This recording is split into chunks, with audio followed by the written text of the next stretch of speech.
to night school where shadows creep. Grab your popcorn, don't fall asleep. The doors are open, let the nightmares play. You won't make it out today. Welcome to night school. The doors have reopened.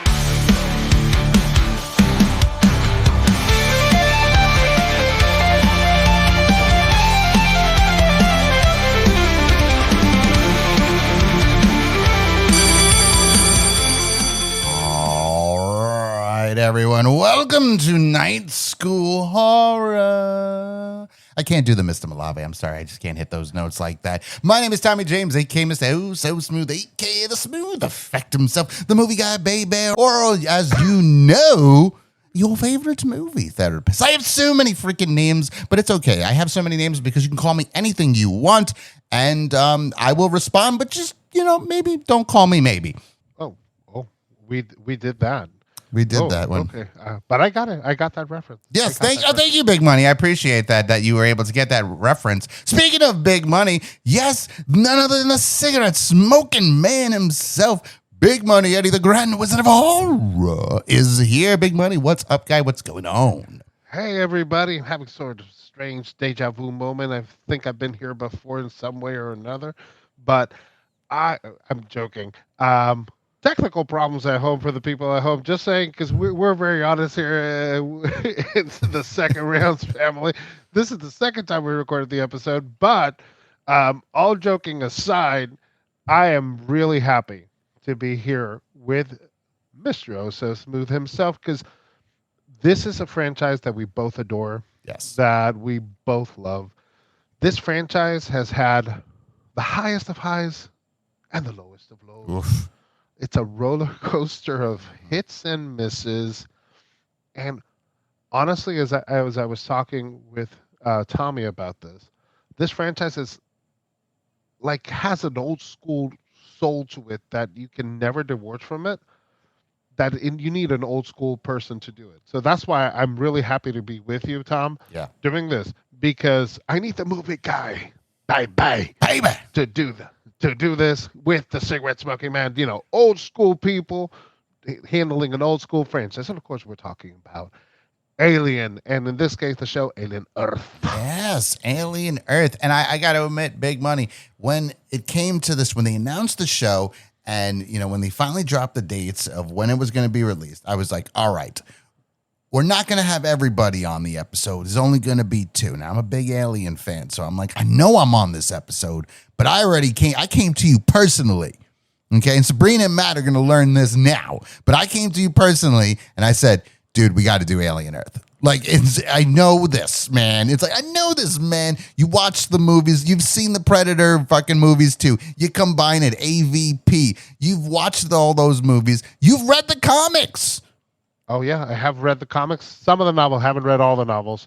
I wish I did, but I didn't. Growing up, I didn't get access to all of them. But I did read some of them, and some of them were pirated, I must confess. But that's okay. You have to download the illegal.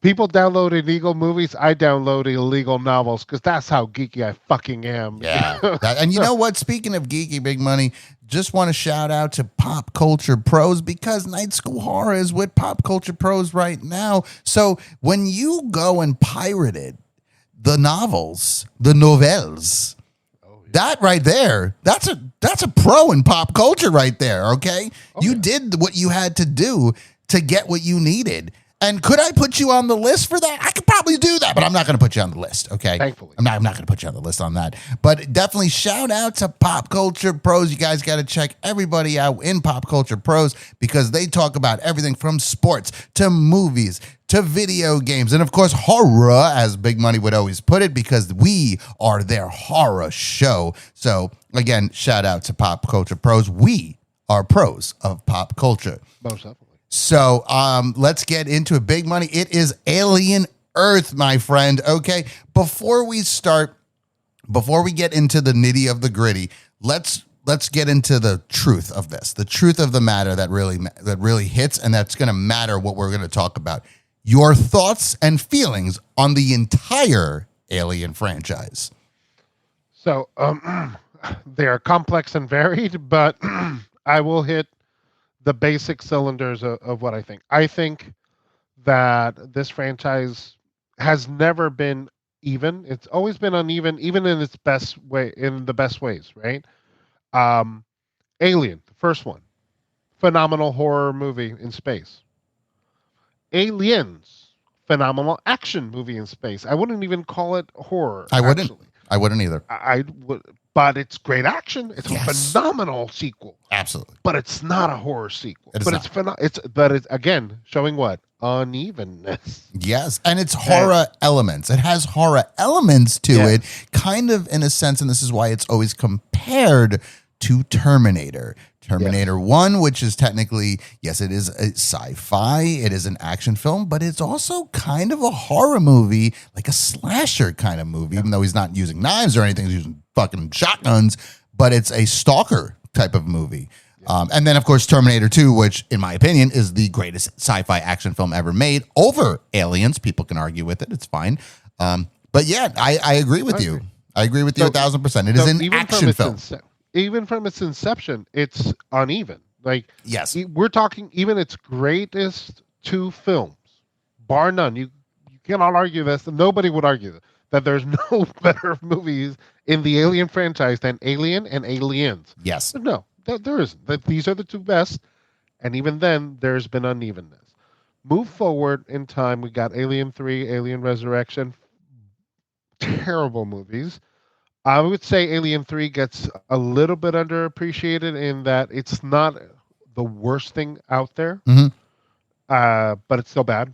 I just Yes. think that Alien 3 is. Some people say, no, it's the worst. I go, like, you've clearly never seen Resurrection. Oh my God. Resurrection is terrible. Funny moments, but terrible. Yeah, no. Alien 3 has moments that, if they were done better, would be a great Alien movie. But having said that, then we get into that. And by the way, in the 90s, Alien had this like resurgence in the comic book and novel world. Mhm. And those are phenomenal, even though almost none of them are canon. Just so everybody's aware. I did not know that. No, they're not. There's new novels that are more canon than in the after Prometheus came out. Mhm. Those novels are canon, but anything before in the 90s, no, that's not canon. Okay. So you can ignore them, but there's a lot of great stories out there that you can definitely check out. Then you have AVP and AVP Requiem. No, real quick. Okay. Yeah, no, yeah. Go So ahead. here's the thing. So Alien versus Predator. Okay. I'll tell you this. Now, I will agree. They're both not good. But I actually really enjoy AVP. I enjoy the first one. And I went to the theater to see, I remember being so fucking pumped to go see this movie too. I'm like, oh my God, the fucking Aliens, fucking Predator is gonna be great. And it was, but you know what it is? It's not like a good movie, but it's a good time It's a at fun the movies. Yes, it's a fun movie. And then Requiem came out. And I remember watching it. I didn't go to the theater to see it because I was like, I think I'm good. But I remember watching it, and I was confused if my TV was fucked up because it was really dark. I'm like, I don't know if I need a flashlight while I watch this film. And then I realized it's just a really bad, awful fucking movie. Yeah. The concepts that they were throwing out there, the hybrid of an alien and a predator, which is how AVP ended. That's fine. There's nothing wrong with that part. When that happened, I was like, this is going to be a fun. When they do the sequel, I was like, oh, if it's as fun as this one, it's not going to be great, but it'll be fun. But it's fun. A Predator alien. Yes. Oh yeah. Yeah, you barely seen him because it was so dark. You're just like, I think that's him. You're like, I'm not. I mean, I think when they were filming, like, who forgot to turn the lights on? Like, what the fuck? You're in a fucking soundstage. Turn the lights on. They didn't pay the light bill. That's what happened. Yeah. They forgot to pay the light bill. But yeah, I wanted to touch on that with AVP. No, don't worry, because I agree, because you just hit it beautifully there. So now you see that in terms of in the media world, in film world, the Alien franchise is hitting rock bottom, whereas I would say in the novel comic book world, it's in its all-time high at this point. Just so everybody knows how I'm looking at it, so it's very difficult being an Alien fan during this time. And then for any great Alien fan, the greatest moment, what we thought was the greatest moment, it turned out to be a little bit more different. The greatest thing ever happened. Ridley Scott said, I will return. He did. To the Alien franchise. And we were like, yes. Like, thank God. Finally. And yes. Yes. And then Prometheus came out. Now. And then Prometheus came out. Yeah. Yeah. Now, I like it. A lot of people say it's slow and pretentious. I'm slow and pretentious. It's fine. But, and is it a good movie? I think it's a good movie. But is it a good Alien movie? No, it's not. So if you were looking for an Alien movie, Prometheus is not it. It's a philosophical sci-fi movie, and it's a great philosophical sci-fi movie. Yes. And again, I think Prometheus is a good movie. I think Alien is a good movie. And I think Aliens is a good movie. Obviously, Prometheus is not as great as those, but I think they're great movies. Of the 3 great movies or good movies that we've seen so far, only all of them are from a different genre. In general, they're horror. They're horror, but at the same time, they're action horror, philosophical horror, if you want to call Prometheus. Sure. And then, or like Lovecraftian, Lovecraft horror, kind of. Okay. And then action horror. Yes. So again, rock bottom. Yes. Up and Big down, roller up and down. coaster. Alien Covenant. Oh, man, dude. Alien Covenant. I was so pumped. You know why I was pumped for Alien Covenant? Because they showed a xenomorph in the trailer. I went, yes, let's go. And then like when it goes like out of his back, when the guy had the shit coming out of his back and whatnot, I was like, yes, this is what I'm talking about. Terrible fucking movie. CGI was bad. Was bad movie. So it combined all the worst parts of Prometheus and then try to make an obligatory sequel to Alien at that point. Yes. It tried to bridge it way too fast, where I think that they should have stuck with that Prometheus philosophical vibe and just ignored trying to be an Alien movie. Yeah, Michael Fassbender also like touched himself. Yeah. Oh my God, I forgot about that. Yes. Yeah, Michael Fassbender technically almost performed fellatio on himself. Yes, that was so weird. And I liked him. I liked him in the movie when he got casted.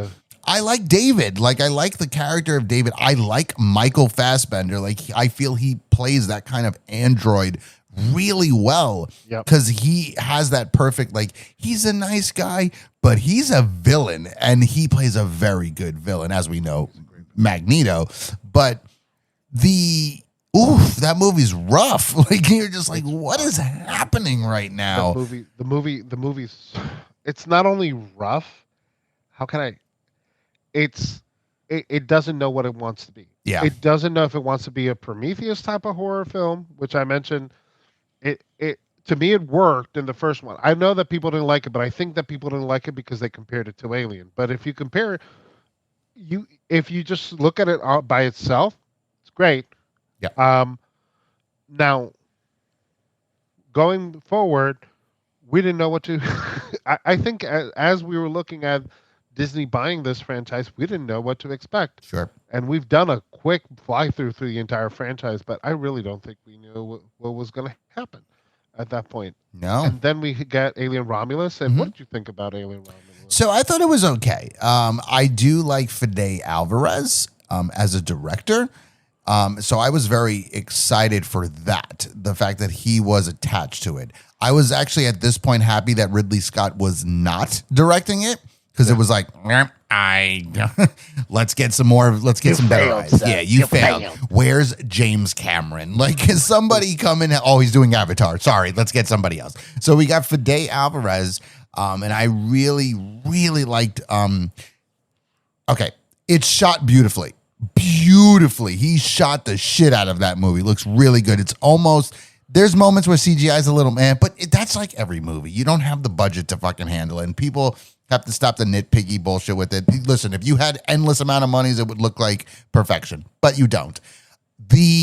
I will say, he handled suspense and fear very well, because you can tell that respect not only to the original Alien movie, but to Alien Isolation, which was the video game. And he showed the respect. There was callbacks to that, which was amazing when they did that. So when I saw the movie with Christian, and Christian even called out moments. He was like, that was in the video game. I was like, yes, that was in the video game. I was like, how dope is that? So I really appreciated it. He handled the facehuggers perfectly. That one scene when they have to walk through with the fucking facehuggers around, they have to say like they got it like they can't make any sounds, and the body heat, so they have to be calm. They can't get scared, and all the noises, and it's making the noises, and it's moving because it doesn't see, it doesn't have eyes, so it senses body heat, and like they're sweating, but they can't. Like, I love that scene because before they go in, they had the android. I forgot what his name was. I forgot what his name was. The black guy. He did great, but the way he has to explain it, he's like, your body heat you have to be completely calm. And I understand it's a bad situation. You can't go fast. You got to go slow. Yep. You got to be completely calm. You got to be stiff as a board while walking. And that's the one thing about the Alien franchise that I will say that is great is tension and the build. Building in these stories is what matters. And the original Alien did it the best. Aliens is an action film, as you mentioned. There ain't no build. We're getting this shit started. James Cameron's like, let's get to fucking work. Same as in Terminator 2. He was like, let's get to work. And that's fine. Yeah. But then you had Prometheus. Prometheus was a build. There's a story to build. And that's why Ridley Scott is very good behind the camera and writing as well. The problem with Alien Covenant was he tried to build and rush it at the same time, which you can't do that. Either fucking do Cameron and go straight to it, or do yourself and fucking build a story. So Romulus was a builder. They painted you the picture. They eventually get to the point, which is good because eventually it could get kind of boring. A lot of people I have spoken to do believe that the original Alien is kind of boring. I think they're out of their fucking mind, but that's just me. You know, in my opinion, sorry, you don't like good story, you don't like good characters, because every character on that ship gets their moment to shine, including Jonesy the cat. So that was, I would say that's one of my issues now getting into Earth, Alien Earth. My biggest issue is there is no build. That's what I feel. I agree. There's just no build. I agree. And so before we get into it, because don't worry, we are going to get into Alien Earth. We're not going to break it down episode by episode in this one because they both came out at the same time. We're going to crunch it together and just talk about both episodes at the same time. And then obviously as the episodes continue to come out, they'll get their own personal clarity, our own jump for it. So Alien Romulus, big money. What was your feelings on Alien Romulus? You know, we're basically on the same page. I think we're on the same page. I think it returned Alien to its horror elements. Yes. Which I think Alien 3 tried to do. But then everybody else has either... Alien Resurrection just did its own weird thing, so I'm not even going to count it, because it's kind of like its own, like, it's an acid horror. If you want to even categorize it as something, it's kind of like acid horror. Yeah. But Alien 3 tried to return it to horror. Everybody else, in my opinion, except when Ridley Scott took over, tried to imitate Aliens, not Alien. Yes. And then we get Romulus that goes like, no. What makes this great is the horror, the anticipation. So, and then going into Alien Earth, I think that aesthetically, it's aesthetically a sequel, even though it's a prequel. But you know what I mean? It's a inheritor of Alien. But story-wise, it's more aliens. Oh, very good. I like that you said that. I like that you said that because I agree. I agree 1,000% actually. I feel that. So, okay, I know I asked you this before, but what is the timeline for this? This is before Alien. So this is 2 years before Alien. 2 years, okay. And how many years after? 2120. Okay, 2120. And how many years is this after Covenant? About 10-ish years. Okay, so 10-ish years, because we know that Alien Romulus is between Alien and Aliens. Yeah. Okay. Yes. Yes. So yeah, the timeline is important in this situation too.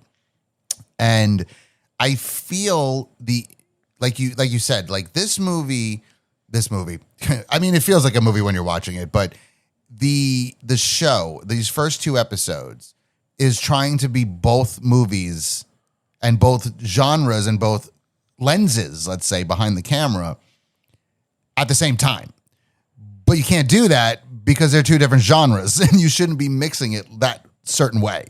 And then it layers Prometheus there too. Yes, yeah, exactly. You're throwing So it's 3. doing all three good ones. Yes, into one. yes, and I feel like there's some people that can probably pull this off. If it was James Cameron, I feel he might be able to pull it off. Yeah. Maybe Ridley Scott, but he's a little cray-cray right now in his brain, where he just wants to be he just wants to play God, as we've seen when he did Prometheus and Covenant.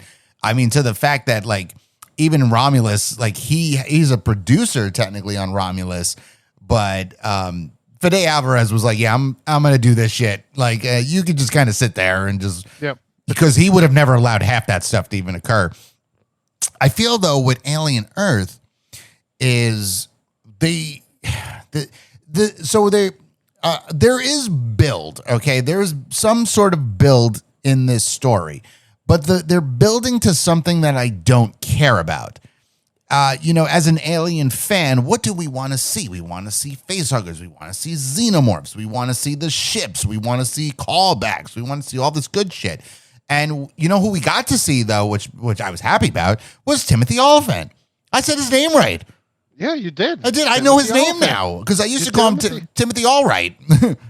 Was it all right or off right? It was or Timothy Oliphant or so, like Olive right or something like. I remember you guys used to shit on you and Ashley used to shit on me all the time because I never said his fucking name right. But now I say it correctly. Timothy Oliphant, and he is fantastic as an actor. He's an amazing actor. In this, he's strange. He looks like if they were going to do Back to the Future, like a remake, he would be perfect for Doc Brown. Because he kind of looks like him a little funny. He's playing an android, and here's what's it works like in a weird way because he has like no emotion, which is weird because Timothy Olyphant he's a great character actor. Yes, he's funny too, but there is no comedy from him. And I think, and I'll ask you about this, Eddie, because I think you would like this specific scene with the scorpion. Yes. When he mentions with the scorpion and he's like, well, what would happen if I tried to, kill the scorpion? And then he mentioned, I think then the little girl says some shit like, oh, that wouldn't be nice or right or something like that. And what if it stings you? And he goes, well, what if as I'm trying to kill it, its friend tried to save it? And I thought that was interesting because it's a very, like you said, like a very philosophical, what's the word that I'm trying to say? Philosophical question. Like, but what if I try to squish it, but its friend tries to save it? Because that's his whole thing. And I really respect it of the writing. And he says it while they walk into the ship. You're not animals. You don't show fear. We're not animals. We don't show fear. And I'm like, that's going to come back. That's going to come back. And it does very quickly. So what did you think about like that little, I mean, that's from the beginning, right off the bat, that exchange. That's like right after the callbacks and everything from those first few scenes in the Maginot. Yes. Which, just real quick. the ship is called the Maginot, and it's like based on this French guy who did the Maginot Line that to try to prevent the Nazis from coming over during France, and they just went on the other side. So it just ended up being a very expensive bupkis, if you will. So I'm pretty sure that that it's an homage to that. And we're like, oh, that's cool. So, but those scenes, like I think they work really well. Actually, all the scenes with him and the boy genius, I hated his portrayal, but the dialogue was good overall.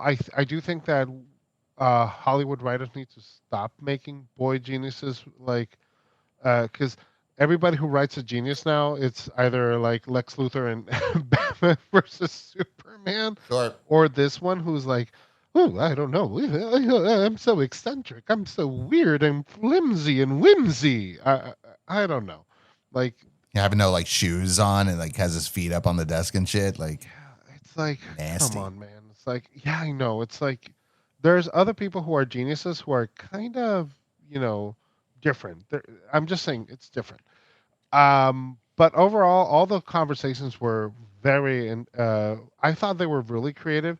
I thought that the conversations that Timothy Oliphant had with them about, that one with fear, and then the conversation at the end of episode 1 when they're talking about you're so used to being the top predator, you've forgotten what it is to not be the top predator. Right. What happened? Because there are a bunch of species, just talking evolutionary, that they have defense mechanisms built in because they know they're not the top predator. So Correct. they have ways of preventing certain things. And part of us, as we developed in the ancient world, was learning how to, well, a saber tooth can demolish us. Well, what can we do to protect How can we ourselves protect from ourselves? this? A spear. Or these wolves can just like, Tear us apart. what can we do? And that's how we started developing tools and whatnot. Weapons and whatnot. And we became the best, and we still are the best. That's right. And bar none in the planet. Mm-hmm. But what happens if we actually meet somebody or something that's far more lethal? Mm-hmm. How can we adapt and overcome? And that's his big question. And it's a great question. I think all of his interactions and conversations are great.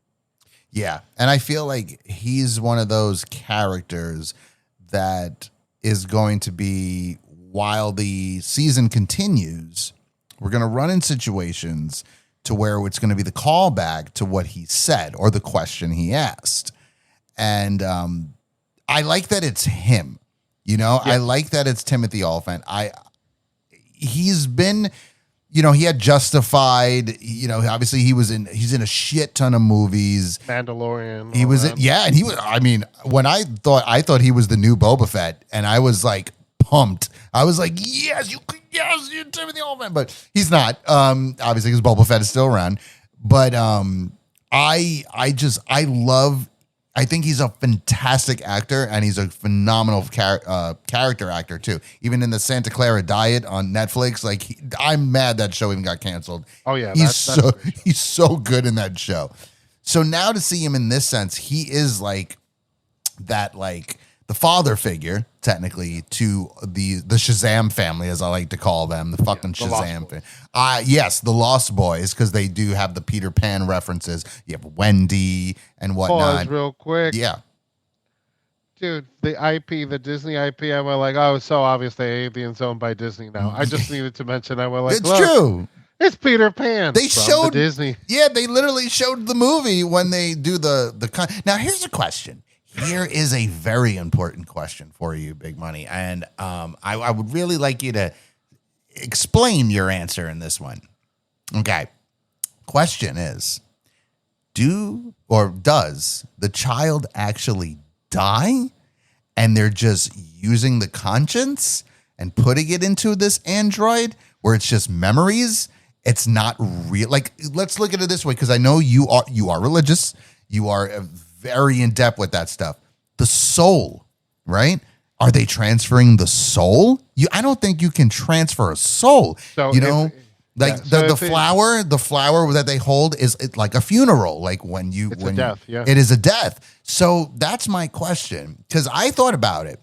Is it the conscience being transferred, or is it they're actually dying, they're dead, and it's just these memories that are being put into this android? It's not really them. It's just, a fucking robot with a chip in it that's like, oh yeah, I remember when I was a child playing basketball with my brother, like that type of shit. So there's two ways of looking at it, right? So there's two. So for some people, consciousness is just in the brain. So it's just a series of network connections that you have that, if transferable, then you can transfer your entire quote unquote soul. But there is no soul. There's just your consciousness and what composes your consciousness, Right. which is memories and all that. If that's the transference that's happening, then sure, you could say you transferred the whole person there, right?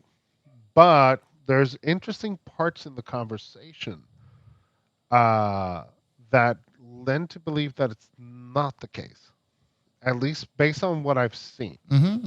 And it's like they transfer memories. Yeah. They transfer a lot of character traits, if you will, but it's not the person. And It's they're not. very explicit in saying it's not the person. That's right. And that's where you would get the religious part, right? Because in a religious sense, like, consciousness is within the soul. And then people go like, well, what about your brain? Well, your brain is where it stores memories and things like that, but the soul works in a whole different way. So what is left is an empty shell of your memories. That's why when she goes and wants to save the brother, and she's quote unquote emoting the boy genius, who's a metaphor for Peter Pan too, basically says, look, she's almost human because she's trying to emote. Yes. She's not really emoting. Correct. Because that's what Timothy Oliphant says as they're walking in to the ship during episode 2. You have no fear. Yeah, no fear. Because you don't have the emotion. So if you don't have the emotion, you have no soul That's right. to speak of. Because people might say, like, well, biologically, emotions are tied to hormonal responses. Fair, but at the same time, you could get into a whole conversation of how it works. They don't explain it in detail, but you could have a really scientific explanation for it, or you could have a more religious conversation about it. So, and that could be like maybe touched on as the season goes on. Remember, this is only episode 1 and 2, and if I'm not mistaken, it is going to be a 10 episode season with a possible season 2. If I'm not mistaken, they may be already discussing it, depending on how well this does, which I know a lot of people did watch it, so it might get 2. It's doing well so far, and I would say that the reaction has been very positive. Yes, that is true. Which I don't know if it's warranted, but we'll get there as we keep talking. But it's like, I don't think it's warranted. But well, that's what actually makes things a little more interesting, and it brings me back to what we were discussing before, how I mentioned like Alien with build is like build and tension. Without it, there is no Alien movie. It's Aliens, it's just an action film, which again, there's still tension in Aliens. James Cameron was just like trigger happy at that point. We're just gonna fucking kill, we're gonna have a million of them, and that's fine. There's nothing wrong with that, because that movie is fucking phenomenal. It's so much fun. But I feel my biggest issue with this, I don't want to say show, because it's only 2 episodes so far. These 2 episodes is that you're trying to give me a story that I don't care about. I just don't care about the Shazam family. I'm gonna always call them the Shazam family. I don't care about them. If it was all Timothy Oliphant, I would be all on board and just like, here we go, where are we going with this? But I also feel we didn't earn the Xenomorph. no. Now, here's the thing, and I'm sure you can agree as well with this. The whole concept in the beginning, like you mentioned, when they're on the ship, we see the aftermath of what happens on the ship. So The fun part is over. the fun part is over. The whole concept of Alien is over. But I guarantee you, there will be an episode strictly about what happened. Yeah. There will 1,000% be an episode by itself where we're going to see everything. And that's okay to do it later. It's just that now you're popping us in this world. The Xenomorph's already there. And I'm like, I just feel that we didn't earn this as a viewership. We didn't earn this moment. We didn't earn this build. The Xenomorphs, and don't get me wrong, loves me a Xenomorph. They're fucking one of the greatest fucking characters ever fucking invented and fucking created. And those are practical effects too. They had somebody in a suit, which was great. And we'll get into the kills. We'll eventually get there too, because woohoo! But I will say, I feel that because this is top on episode 2, this is way more gory than what Alien truly is. Yeah. Yeah. No, I agree. I would say it's so funny because it tried to do Alien, but it didn't set up. Right. It tries to do Aliens, but I don't think there's enough action to keep that pace of Aliens, if I'm being honest. Okay. Yeah.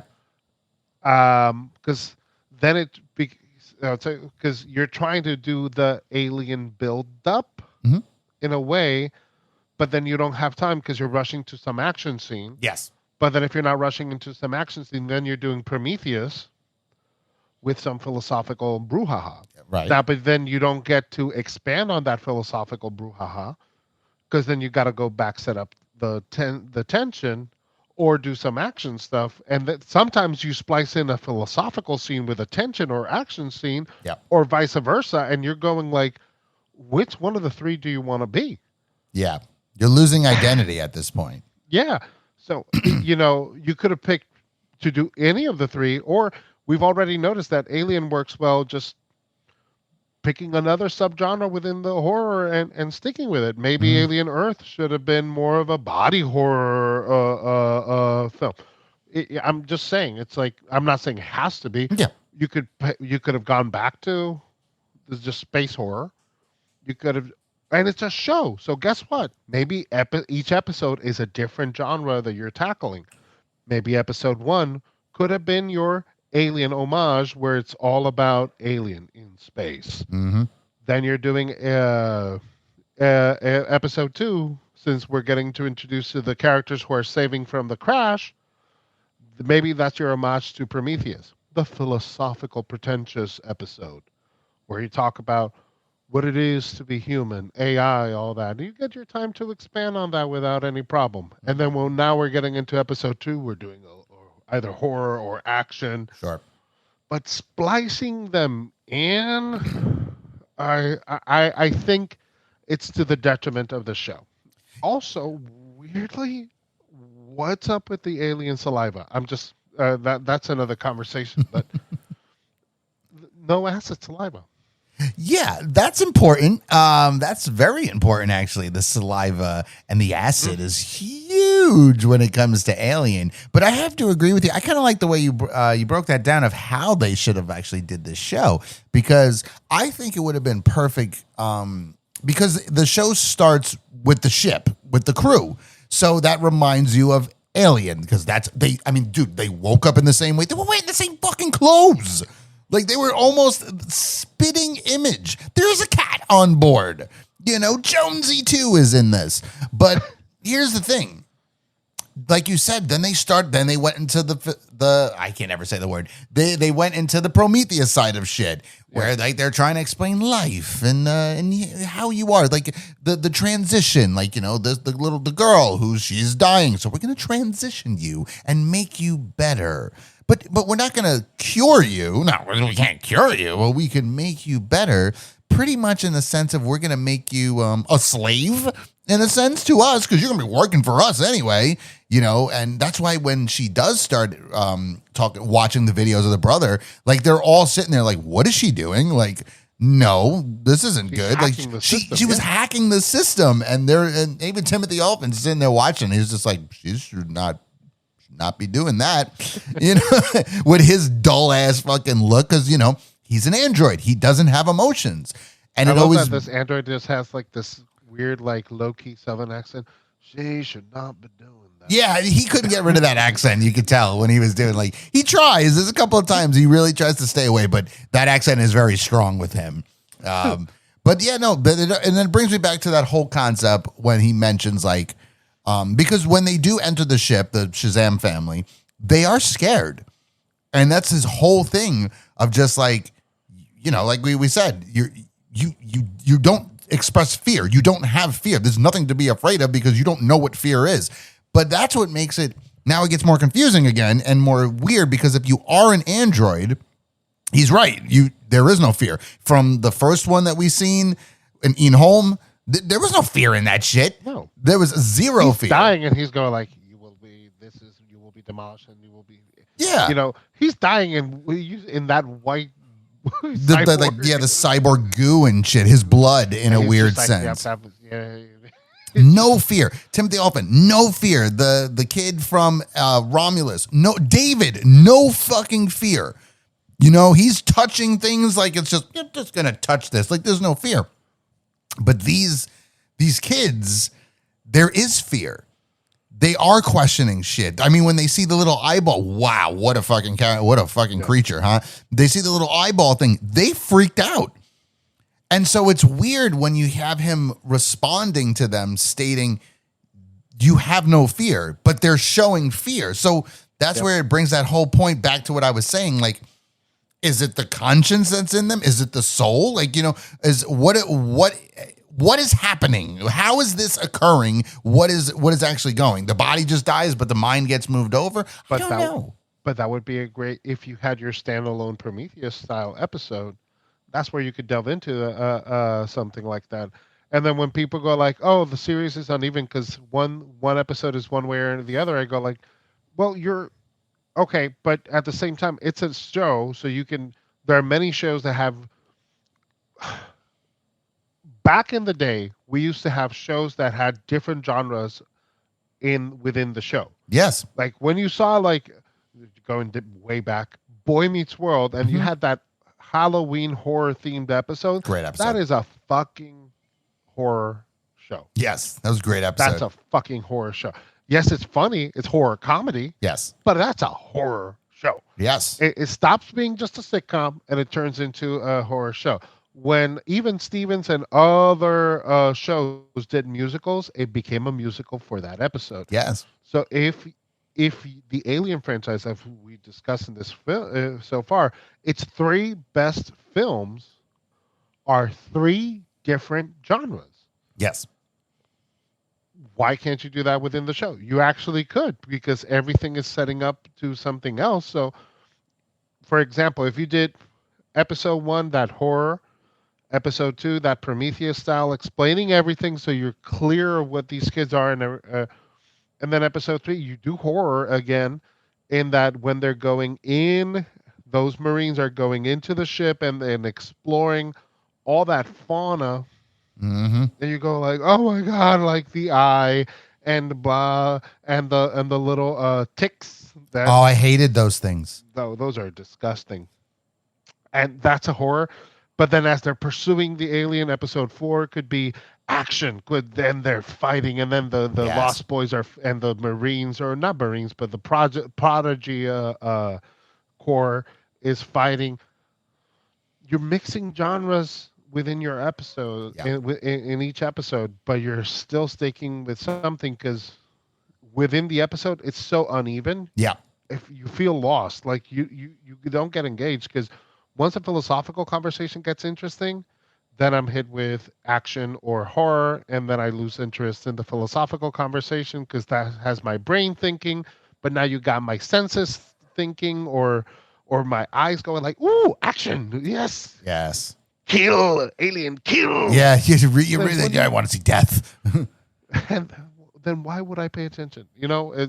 Again, I digress. You know what I feel like, and this is where I think the issue really comes into when it came to like the writing. And I want to, first of all, I want to throw it out there for the listeners that are listening. We don't hate the episodes. No. I want to make it clear. Like, we're not just like, oh, these guys must have not liked it. No. I'm just saying we're Alien fans. So, and you should be watching this as an Alien fan. So you should be expecting what you're getting from them. And like Big Money said, with the mixing of the genres, or like if you're going to do this, you know, a lot of people feel because it's a television show, we need to get to the point. No, that's why it's a television show, because we can build to the point. So maybe starting with the Prometheus side of things and the transferring, the Lost Boys, the Peter Pan references, it makes it, I know what it is. They're afraid people are going to get bored, but that's why it's one episode. It's just one episode we're going to give you, because it's been a while. All right. You got Romulus last year, I think, but now we're giving you a different timeline. Okay. So we got to explain, we got to paint the picture. We got to show you what's going on right now before we get into the crazy shit, which is what we know you want, but make them work for it. Yeah. Make them work for it. And giving that. Yeah, make them beg, like, where is my Xenomorph? No. And if I was the writer, I forgot what his name is, but if I was the writer director, I'd be like, oh, no. We're getting there, but you're going to earn that shit. I'm not just going to hand you a Xenomorph. You got to earn it. So we didn't even get facehugger action. Like, listen, I can't stand the damn facehugger. They scared shit out of me. They're ugly and it's just, no, I don't like them. But I expected within the first 2 episodes to see a facehugger attack. We got a chest burster moment. We didn't see it. It was already done because it was on the ship. And we've seen dead facehuggers. Yeah, we see dead facehuggers because they already did what they had to do. But then I'm like, okay, like, so that explains the Xenomorph. That's why the Xenomorph is there. 2/3 of the alien stuff is done. Is already been done. And you don't worry, we'll get back there. Okay, so now I have to wait to get back there. And if you try to pull the stunt, like I just said, well, you got to earn it. But you've already given it to me. So what was the point of me earning it? The first episode should have been the fucking painting of the picture of the transfer of the souls or the consciousness. Explaining your new characters, explaining the Shazam family, why this is happening. You don't have to go into full detail of why, because that's why it's a television show. You can eventually surprise us towards the end with that. But I feel in a 10-episode season, the Xenomorph should have shown up in like 4 or 6. Well, not even 4, 5 or 6. You got to fucking build that shit. And then when the motherfucker shows up, it's going to mean something, because then, once it shows up, it's game on. Yeah. Oh, game on happened in number 2. We were already like, oh, we're in Aliens right now. Where's just death? And don't get me wrong, it was a lot of killing going on, but also a lot of off-screen kills. Yes. But that's okay, because that's how Alien was. It was a lot of off-screen kills, just not as much blood. Agreed. And Big Money, I got to ask you, how did you feel about that gore? Like towards this, like what was like? Do you think it was too much gore, or was it just enough? I think it was glorious. You feel it was glorious? Oh yes. Well, you know what? When we feel it's glorious, unfortunately, he's not here. The gore connoisseur, I believe that's what Sabrina said. But indeed, like you said, it was glorious. Glorious gore! Glorious, and I won't survive. I won't survive because of glorious gore. And I won't survive. I won't survive.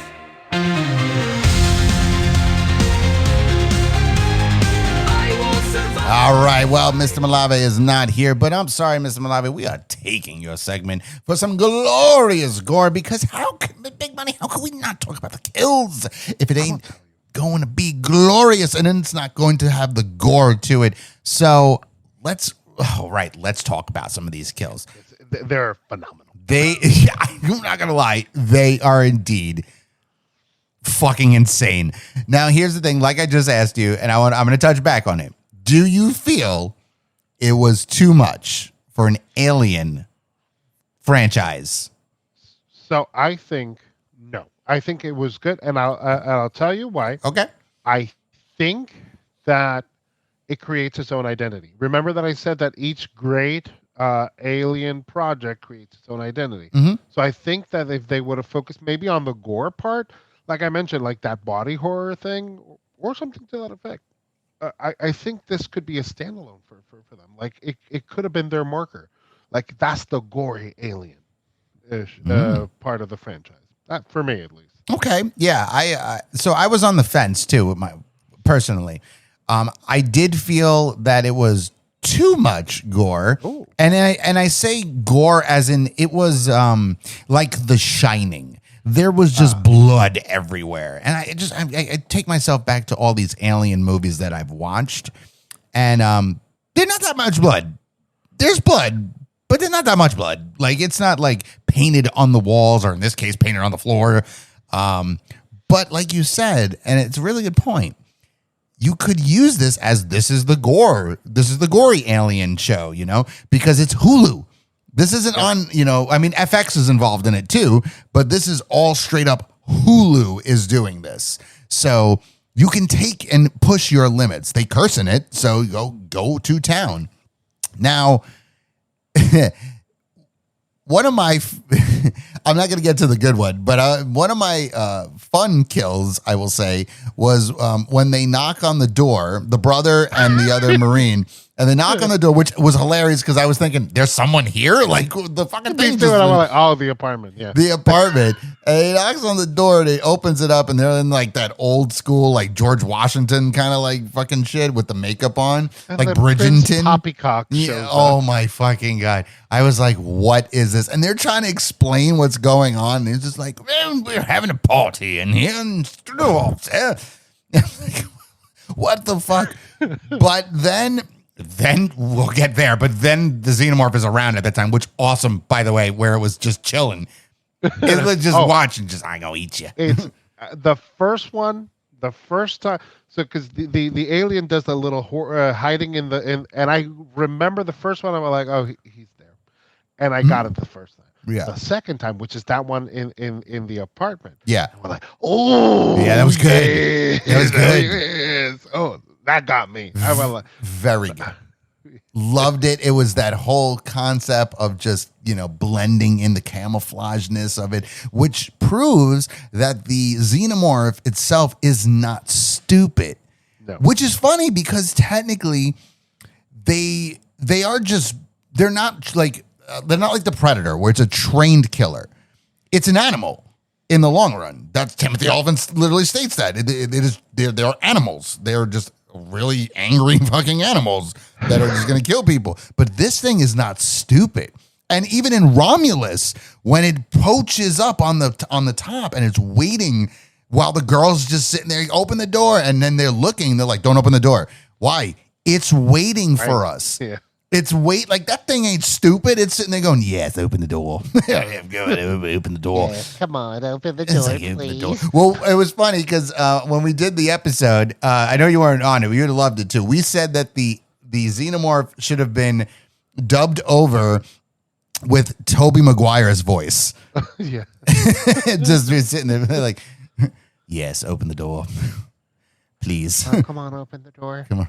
Just, I know you're going to do it. Open the door. Yeah, your friend is pregnant. Very true. Open the door. We'll see how pregnant she will be.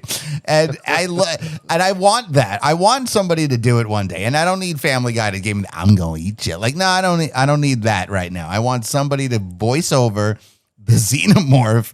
Like, that motherfucker was standing. It was blending in with the statue. And then you see her move and the brother's like, oh, fuck. Because he's encountered it before. Yeah. Which was also a very good scene. We knew it was going to happen, though, like you said. With the opening, but that's perfect Alien right there. That's Alien, where you're like, what is that? But obviously, as fans, we're like, oh, I know what that motherfucker is. But I will say, not what the Xenomorph does.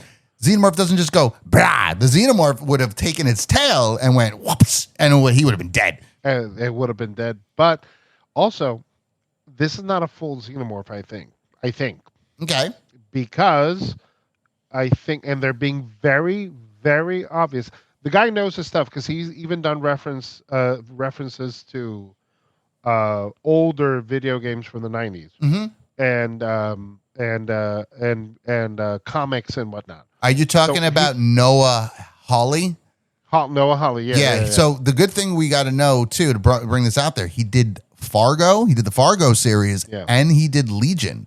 So, So he knows his stuff. he knows his It's a shit. good. So the thing is, like, he does great references. So not one of the famous things about the xenomorph is the acid saliva. So Mhm. twice in both episodes has saliva fallen on somebody and not burned them. It fell. It fell on the cyborg. The black guy, yeah. Yeah. That cyborg, he got hit with the saliva and he just like drew it off like dog drool. And then the brother Hermit, Yes, Herman. he got drooled all over Yes. like a T-Rex drooling all over him, and nothing happened to him. If it was a normal xenomorph, he would have been a skeleton at that point. So would you say in that case that this is kind of like I don't want to say baby xenomorph, but this is like the adolescent xenomorph? So if you think, so if you noticed in Prometheus and Covenant, which are before this, right? Yes. The xenomorph is evolving. It's still not the full xenomorph. Mm-hmm. But here's the issue: the Maginot has been in 65, 85 years exploring the universe, and then it's returned now. So this has happened. So they captured this alien before David created it, technically. So these are the confusing lore stuff that we can get to later. But when it comes to the gore, I was surprised that they didn't do the acid. So I'm curious to see that this is not a full xenomorph, because it doesn't do like you mentioned, like it would have that tail like he does use later. Yes. Very well, 'Cause he too. uses it very well. Yes, that's his weapon in a sense. He's got multiple weapons, as we know. But yeah, I feel like the xenomorph would have at that moment, because like it's like that it as a fan, and even as an Alien Isolation fan, you look at it and you're like, he's getting closer. It knows he's getting closer because it's right there, and it's just like, oh, I'm gonna jab my fucking tail right through your fucking neck and pick your ass up, like, because we've seen him do it many, many times. So maybe you're right. Maybe it has not evolved to a full length xenomorph yet. Because if you remember in Alien Romulus, there's that one moment with the pot kid, the one that's all like smoking his fucking weed and shit. There's like this thing on the wall where he's like like the cocoon. And that's where the acid comes, because the acid fucking hits him in the face. And then what happens? The tail comes out and fucking jams him in his throat. So maybe that specific xenomorph has not got to that point yet. A little strange, though, because it's been a while. Yeah. It's been a while. No, I know. It's like, what? And it's 2 years until...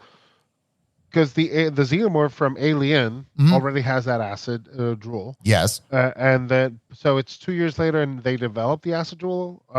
Because in every Alien, up until Alien, Prometheus, Covenant, and now this one, the aliens keep evolving. Yes. So the question is, when is the final stage happening? Is it in this one? Or is it just like different aliens? Depending on where they are, they develop in different ways. Again, there's way too many questions. There is. And it's okay, because we're only 2 episodes in. Maybe we get those answers. So hopefully, yes, I agree. Hopefully we get those answers. But that party. But let's go back to the party, because when Mr. Zeno, we're gonna call him Mr. Zeno. He doesn't have a name right now until maybe we'll give him a name eventually. Miss Zeno goes into that. Ashley, okay, that's perfect. So Ashley goes into the party, and we don't get to see what happens, because the brother ends up getting like fucking knocked out, because he gets shocked by that's afterwards. That's afterwards. The xenomorph. Ashley goes in and just murks everyone. Everyone's dead. Just because.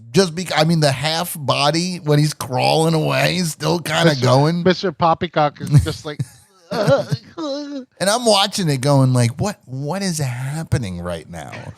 Like, what is this nonsense of fucking idiotic fucking just gore to be gore? But it made me laugh. The ticks that drew blood to the point of I didn't like them. I will tell you that. Like, I got to give the franchise in general, because they have these certain creatures that are just, ugh, and the fucking facehugger is, bar none, one of the fucking most creepiest things in the world. But those little tick things, like when it just hits him in the throat and then it just starts sucking his blood, and you see it get bigger, and you're like, oh, what the fuck? Like, that is terrible. The eyeball spider thing. yeah, that one was the one that got me. I was like, oh no.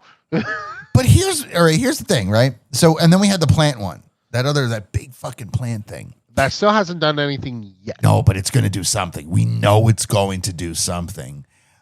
But which one out of those creatures are you most interested in of learning more? Honestly, I think I really want to know about the eye more. Me. The eyeball guy. But I've already seen what all of them kind of do, except the plant looking one. But if I'm looking at where do they get them, the eye one would be the one who would be the most. Because we kind of seen what it does with the cat. Yeah. You got to see it, like, I don't know. Like, it is very intriguing. I was hoping that it would have gotten on somebody, but I think it would only, I don't know if it would work with the android kind of, like, I don't know if that would have worked. So, like, if it would have been maybe one of the Marine kind of guys or whatever they are. Because it would control them. That's what it looked like. Being controlled. Yes, right. It was like it goes into their eye, but then it has those tentacle things that goes probably into the brain, which now it's controlled. I want to see that. I want to see if it goes more. They have it. We know they have it. They don't have it secured very well, but they do have. Well, Timothy Oliphant now is there, so we're safe. We know when Timothy Oliphant's there, we are safe. At least until he eventually turns into, where he's just like, oh yeah, we're gonna fuck it. Because when he sees the eggs show up on the fucking screen, he goes, I need you there. Like, no question, you and you go there. But no, don't ask questions. No questions. No, you just go. You go there. That's what they are. They're soldiers. Yeah. They're fucking trained. Well, technically they're somewhat trained, but they are just soldiers. So that brings back to the concept of this. No fear. No fear. Just go see what the fucking thing is. And now let's talk about the best kill. Oh, we must, because what a kill. Big money. I'm gonna give you the honors, sir, for this. Oh, it's such a good kill. But explain the best kill in the first 2 episodes. What is our true glorious gore? So, as we've already kind of set up already, the alien was hiding there in the apartment.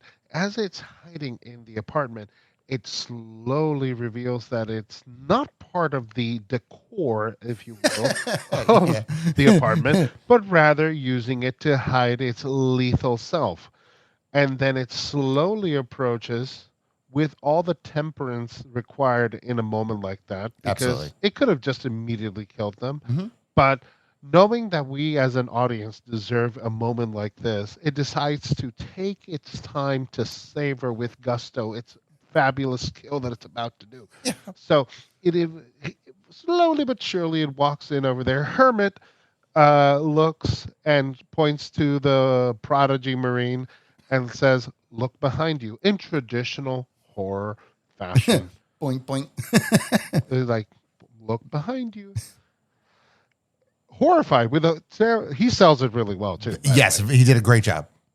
He's looking at what the fuck, because he's already seen it, so he knows. Like, he goes like, "This fucking thing, what?"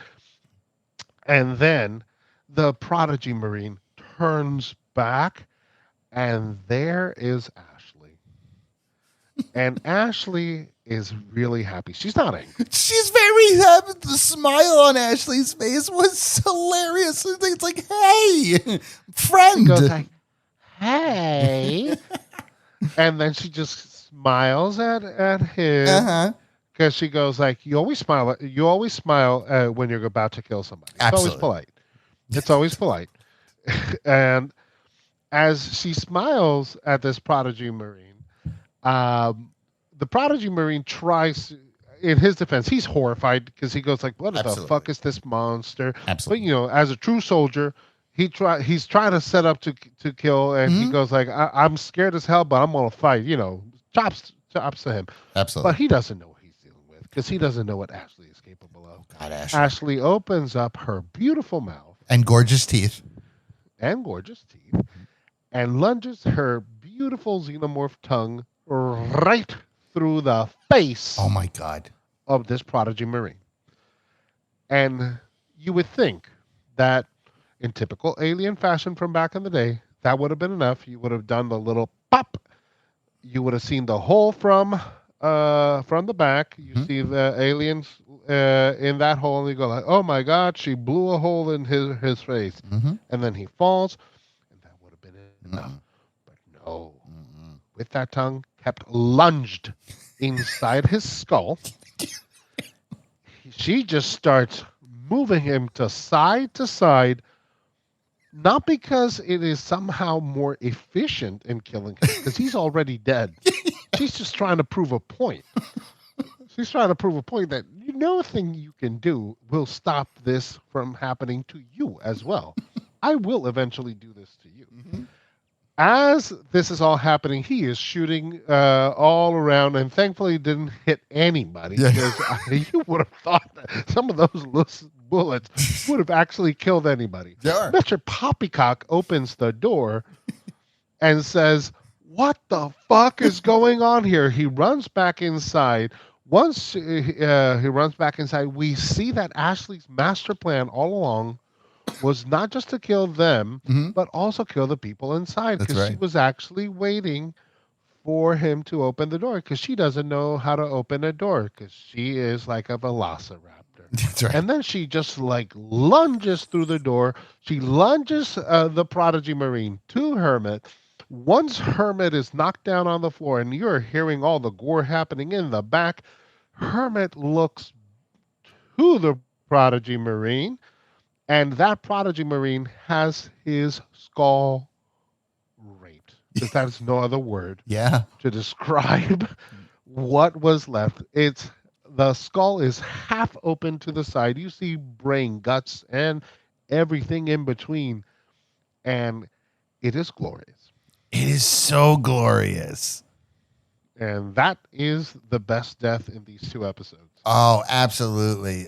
And I like that you broke it down, you explained it, because if anybody hasn't seen it, first off, I don't know why you listened to this episode. Go watch the fucking show and come back, Yes. please, because amazing practical effects, Yes. so gorgeous and so glorious as well.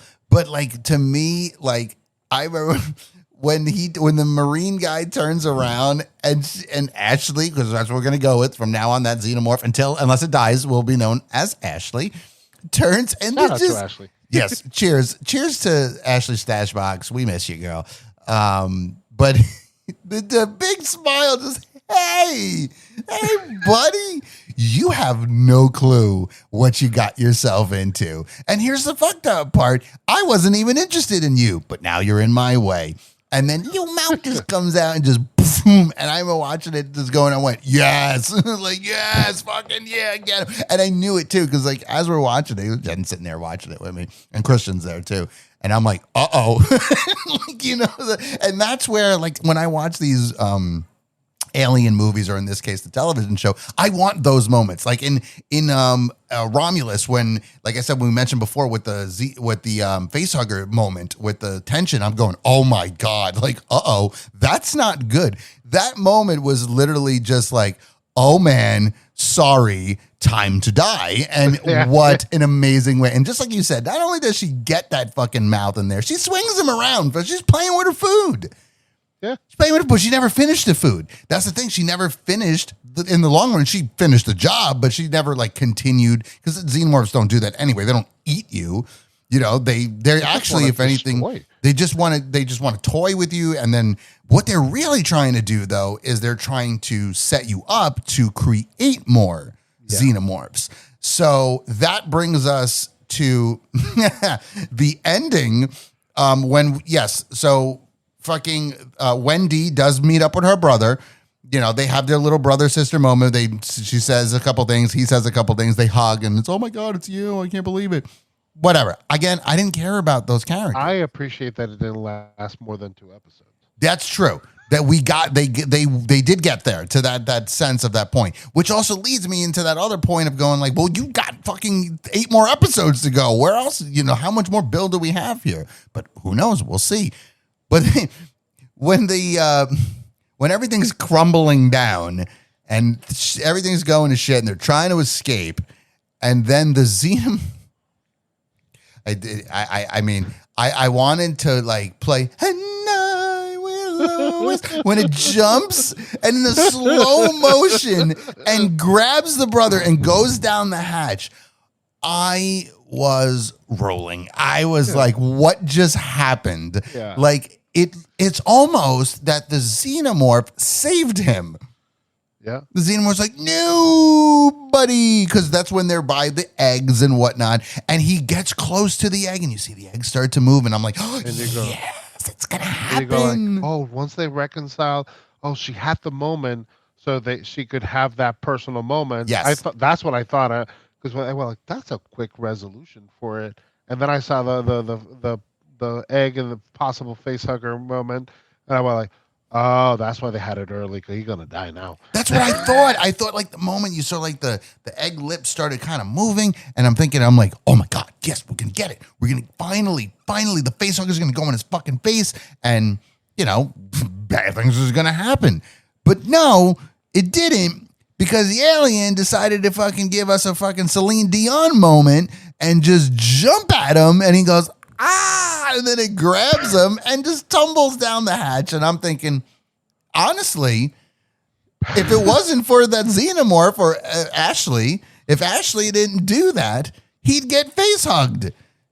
Ashley saved the fucking brother, Hermit. Yeah, what the fuck? And then they end on the Tool song, which, by the way, unrelated, because we're not going to talk a lot about it, but the soundtrack for this show so far has been amazing. Yes, they've been the best thing very besides good. the practical effects. Yes, of this show. The soundtrack, I agree, has been on point. They've been doing Bob very rules. well. The end of the second of the first episode, and then Tool. I was like, yes, take my money. Yes, I'll put this on the level of Twisted Metal. Twisted Metal has been nailing it with their songs. Yes. But yeah, they did a great job when it came to the soundtrack. And of course, the practical effects is absolutely amazing. But man, I really like somebody please, as that scene, because it happens in slow motion. It doesn't happen fast. They do it in slow motion. Either put I Will Always Love You by Whitney Houston or put a Celine Dion song in there.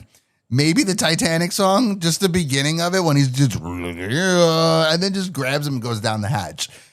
Because in my sense, here's my problem.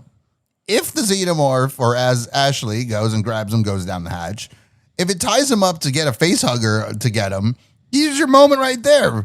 You're a stupid ass fucking Xenomorph. Like, we know Xenomorphs are pretty smart at this point. You're stupid. You would have fucking had a buddy. you had your chance.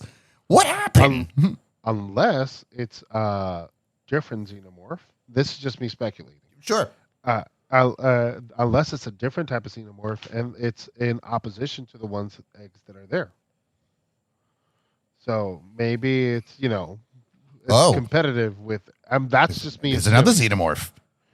Yes, maybe this is like a less evolved Xenomorph that's afraid of those ones, or something to that effect. Well, technically, in order to make the egg, you need the queen, right? So, wow. Well, honestly, there's only one way to find out. We got to keep watching. Yep. We got to keep watching. So, all right, we're getting ready to wrap up here, Big Money. So, before we wrap up, let's finish off strong in this sense of your thoughts. all your thoughts, and you can end with saying your goodbyes as well. But what are your final thoughts on the first 2 episodes of Alien Earth? Which, let me actually say the name of the titles too, because I know we didn't mention the titles. It's Neverland. Number 1 is Mr. Neverland, Oblivion. and number 2 is Mr. October.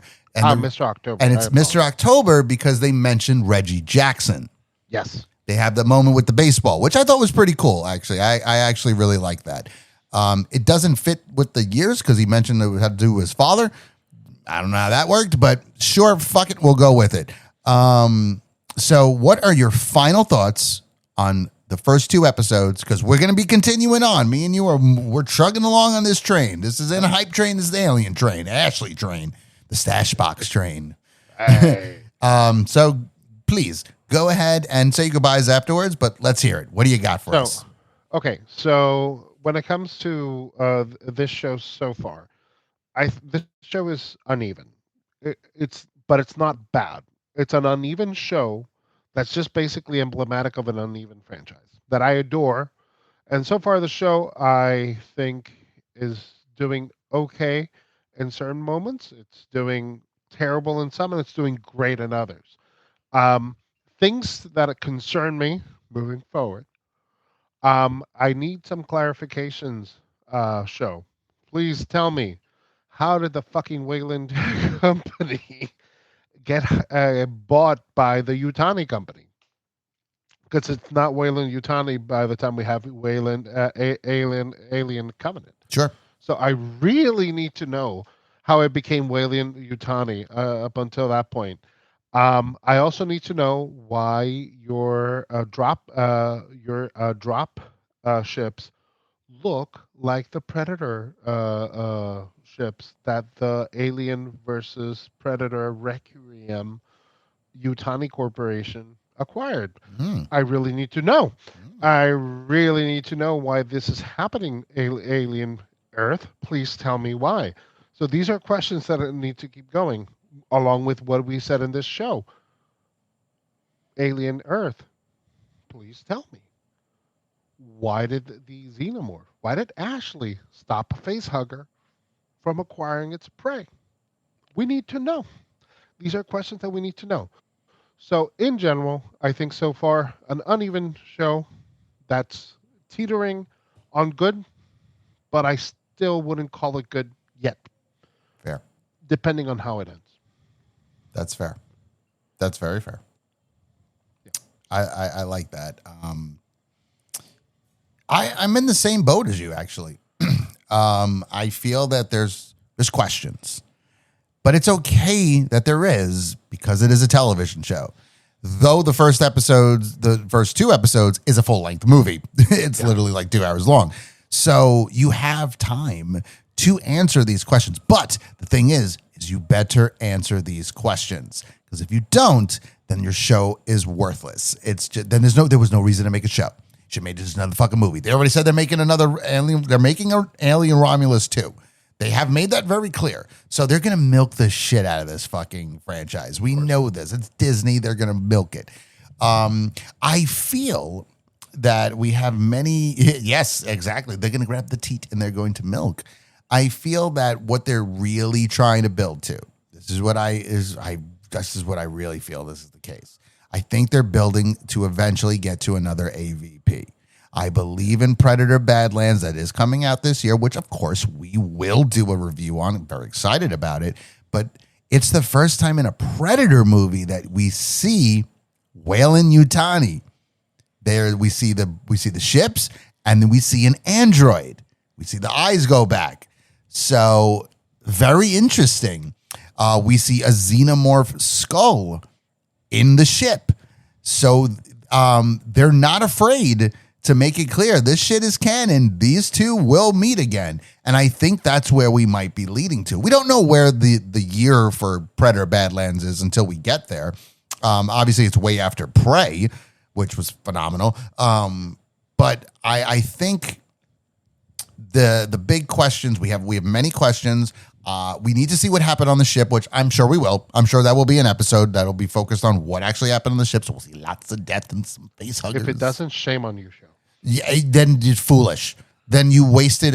It showed us clips of flashbacks when it showed each character. They gave it a quick clip.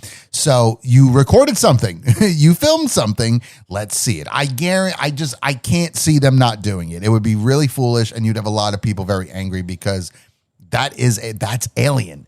That's right there. That whole concept with the ship, with the crew, with the fucking facehuggers. Like they had facehuggers on the fucking ship. Something bad's gonna happen. Bad shit's about to go down. So I feel we do have all these questions, and one of my main questions was, again, Ashley, you could have had a buddy, because once that facehugger gets on him, those two weren't getting it off. So, that ain't happening. And you would have had a friend. It would have been 2 on fucking none at that point, because they would have been fucking tearing it apart. Plus, you got the other alien friends that are walking around. But like you said, is it possible that there's another sort of xenomorph out there that's not Ashley? That it was like, no, don't look in the angle, which it saved him. It legitimately saved him. Why did you save him, Ashley? Maybe it's Tell saving me. itself. Ashley is saving herself. Maybe, Like, yeah. No, I don't want to deal with those Like, aliens. no, those are the xenomorphs bad ones. Those are bad aliens. I'm a good alien. Imagine all of a sudden, like, it's a friendly alien, like it's a friendly xenomorph. It's like, no, I'm the good one. Those people were bad. That's why I killed those. I didn't kill you because why didn't Ashley kill him? Plenty of opportunity. Why didn't he kill him? Oh, final question. Yeah. Very important question. Why did the cyborg, black guy, did not get killed by Ashley? We didn't talk a lot about him, but he was a cyborg, and he was supposed to capture Ashley for the Wayland Corporation. Now, have we seen an alien ditch killing somebody before? Yes. Yes. Somebody who was preggers with an alien. That's right. But he's a cyborg, so I don't know. A great question, by the way. But here's another thing to even put out there. He was scared. Yeah. So the show does explain it though. He's a cyborg, not an android. Cyborgs are humans with enhancements. Right. So he's still human. He's still human. So he's still human. That's why when he raised his hand, they recognized that he was a cyborg because he was still a person. Yes.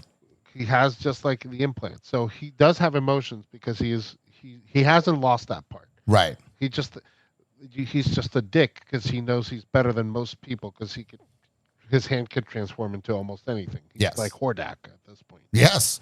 So, well, that does explain that sense. And, but yeah, why didn't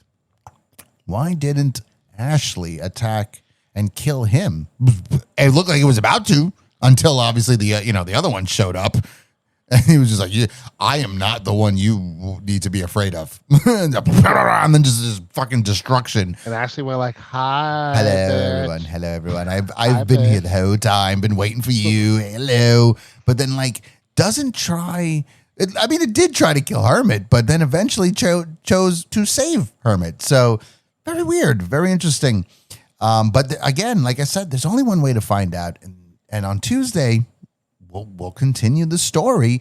We'll watch it. We'll come back next week with another in-depth discussion on the 3rd episode, which let's go check what they're going to call it if they have it. Metamorphosis. What a question. Ooh. Actually, no, it's not 10. I thought it was 10 episodes. It's 8 episodes. There's even more questions. So we got so much. They got so much more up. questions to get there because we have episode 3 is metamorphosis.